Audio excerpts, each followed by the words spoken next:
I responded with, by the way, in the NBC article, what part of a lawful routine inspection requires the DHS to question me about my political views, my opinions on Donald Trump, or my stance on Israel and Palestine? The agent was cordial, but the experience, along with reports of other Americans facing similar questioning, seems intended to create a chilling effect on speech. As a taxpayer, I believe CBP agents should be focusing on actual threats, like preventing agricultural risks or combating trafficking, not interrogating people about their political beliefs. As I said, the DHS response is so funny because they're not even disputing that it happened. They're omitting the insane questions that were asked and instead claiming that I wasn't targeted for my political beliefs. Why'd y'all ask me about Trump, Israel, Houthis, Hamas, and my Twitch bans then? That is what is interesting about the process. Either the DHS is lying about the political motivations for Hasanabi's detention, or asking citizens about their allegiance to Israel is now their standard practice. Exactly. Is this normal? Not even just like allegiance to Israel, but also opinions on Donald Trump, the president, or opinions on Hamas, Hezbollah, the Houthis. That's crazy. That's not normal. The reason why this is insane is because you are asking an American citizen who is literally a part of global entry, that is a known traveler to the Department of Homeland Security, an American citizen that was born on U.S. soil, questions about whether or not they have an allegiance to Donald Trump, the current president. None of this will bar you entry into the country. Do you understand? And I don't even think that that was the purpose. I think that the purpose was to create a chilling effect. Mr. Piker described the conversation as really, really interesting and very cordial. He said the agent asked him what he did for work, the topics he talked about in his streams, and whether he discussed the news, including the war in Gaza and President Trump. They straight up tried to get something out of me that I think they could use basically to detain me permanently, Mr. Piker said, using an expletive again. There's no direct connection or direct involvement. He also described the agent who identified himself as Iraqi as very sympathetic. Okay, they literally took very specific parts of this to make this seem like it was a pleasant experience overall. Okay, they omitted parts of this conversation that definitely maintained was not a pleasant experience. When he asked the agent why he was being detained, Mr. Piker said the agent told him it was routine. He also said he was repeatedly asked about his opinions on whether he was involved with Hamas, the Houthis, an Iranian-backed militant group that controls northern Yemen, and Hezbollah. Throughout the questioning, Mr. Piker said he was transparent in his responses and repeated the same answers, including describing himself as a pacifist who wanted the wars to end. In his broadcast, Mr. Piker said he planned to submit an online inquiry about why he was stopped. That's why I told you don't say cordial. That makes it sound like Ras Baraka. Yeah, but it's the truth. There's one citizen who has direct contact with Hamas, and through that, he facilitated the release of Eden Alexander. He's a pro-Trump Palestinian American businessman who arranged the White House-Hamas direct negotiations. Yes, exactly. The Trump administration is in direct contact with Hamas. What are we talking about? The idea that, like, having a direct contact with Hamas, or having direct contact with the Houthis, or having direct contact with Hezbollah is not allowed in any way, shape, or form is, once again, an erosion of what previous considerations would immediately destroy as far as like a need for detention. Okay, we've already dropped that ball completely. It is ridiculous. The f do you mean? Have you interviewed Hamas? I haven't, but I would like to in the future. What are you going to do? Arrest me? What are you, crazy? That's insane. Like, that is actually insane, especially because, as I mentioned, this, like, Jeremy Scahill's interviews with the Ansar Allah movement played a formative role in the Trump administration coming to the table in Oman to cut a ceasefire arrangement with the Houthis, okay? Direct contact with membership, direct contact with like the Politburo of Hamas, an essential part of the Eden Alexander release that took place. Yeah, and at no point did I say I was treated well, okay? I said the agent was cordial, but the experience overall was designed to create a chilling effect on speech. I have mentioned this before, and I think that a lot of people don't understand this, but you absolutely are allowed right now under the First Amendment protections as a citizen or non-citizen to express support for Hamas. The idea that you cannot do that is ridiculous. You, in the United States of America, as long as you are on U.S. soil, are protected by the First Amendment. The idea that you cannot do that is new. That's new.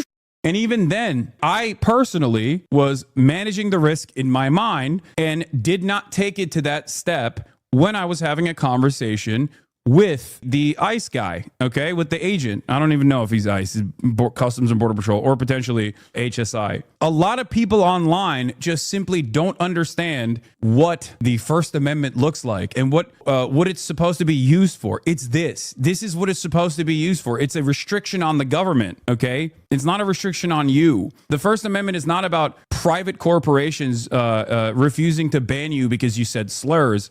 It's this. This is literally what it's there for. This is the exact reason for why it exists, okay? It is not a restriction on the citizens. It is a restriction on the government from engaging in displays of power against the citizens. Even if our speech is about the support of designated terror groups and represent national security risks, this person responds to, he says, merely expressing support for a terrorist group is still protected speech. So yes, of course. You can say what you want in a free speech society. However, you are not free from the consequences when free speech threatens the basic rules of society. You certainly are free from government imposed consequences. Actually, that's the whole basis. You can't say you're not protected from the consequences. They're not doing a cancellation Twitter post, dumbass. They're trying to cancel your freedom. It is literally the basis for the First Amendment. And it's so crazy because these guys are so stupid. What does that mean? The First Amendment prohibits the government from punishing or retaliating against constitutionally protected speech it doesn't like. If the government is imposing adverse consequences because of protected speech,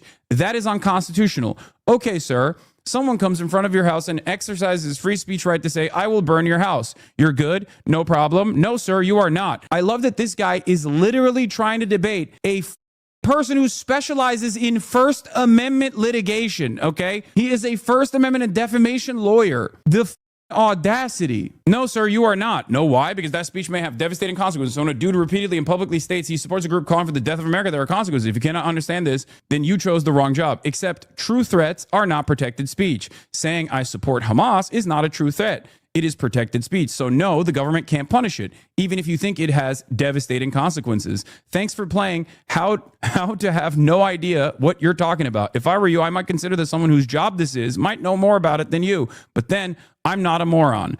I liked your last sentence. You are correct in that this is not a crime. However, said type of speech will likely warrant an investigation and questioning. Speech is used as a probable cause or an escalating factor for a motive in crime. Example, if you beat someone up at the bar, this is battery and assault. If you beat someone up at the bar while yelling racial slurs at him, the rhyme is elevated to a hate crime. Your words are used as evidence to understand the motive. Hassan publicly supports terrorists. They may just be words, but those words beg the question. Is he sending them money? A crime. Is he helping them organize? A crime. That's not what question begging is. If you beat someone up, you already have committed a crime. What are you even trying to say? Cops can't just detain anyone they want because they said words of general support for someone else who committed a crime. It is kind of crazy that this, once again, goes along with the incredibly dumb thing that happens online all the time where it's like American exceptionalism, American individualism, and just like Dunning-Kruger causes people to just go, no, actually, you, the expert dedicating his life to this, is actually wrong. I, random guy who doesn't like what this person is saying, will now sit here and act as though the First Amendment doesn't protect speech that I don't personally like. That's not how this works. This is also precisely the reason why, while I have maintained the position that, Nazis, neo-Nazis in particular, that violate or take advantage of like the liberal notions of wanting to have normal discourse, getting at least like some kind of blackballing or blacklisting, have always maintained the position that the government should protect their speech regardless. There is a limit to it, right? There are penalties that can be incurred through private modes of communication, but at the end of the day, I still understand that outside of circumstances where they are in the act of engaging in a hate crime, that yes, the government should not be arresting people on the basis of speech. The reason why I've also always maintained this position is because I'm Turkish. I'm from a country where there is no free speech. And part of that reason is why I can't even go back to my own country. Okay, this is the point. So yes, of course, I am frustrated to see my other country, the United States of America, the country that I was born in, Turkifying at a alarming rate. Platforming terrorist propaganda isn't protected speech. You are certainly no constitutional scholar. I'll say that much. You don't need to be a constitutional scholar to know that inciting support for a designated terrorist group crosses legal lines. But hey, keep defending the influencer industrial complex if that's your hill to die on. You don't have to be anything to know things that are completely wrong. I would imagine that's one of the principal benefits of being a moron. Imagine thinking the Constitution protects influencer cosplay while they regurgitate talking points from foreign terror orgs. You are not defending free speech. It does. Like, even if you think that that's what I'm doing, it literally does protect. It precisely protects that. This is one of those things that is incredibly frustrating to me. And it's kind of funny seeing others who are now having to deal with what I have to deal with on a daily basis. What I have to deal with on a daily basis is exactly this: the dumbest people alive that are heavily opinionated without like a true understanding of constitutional law operating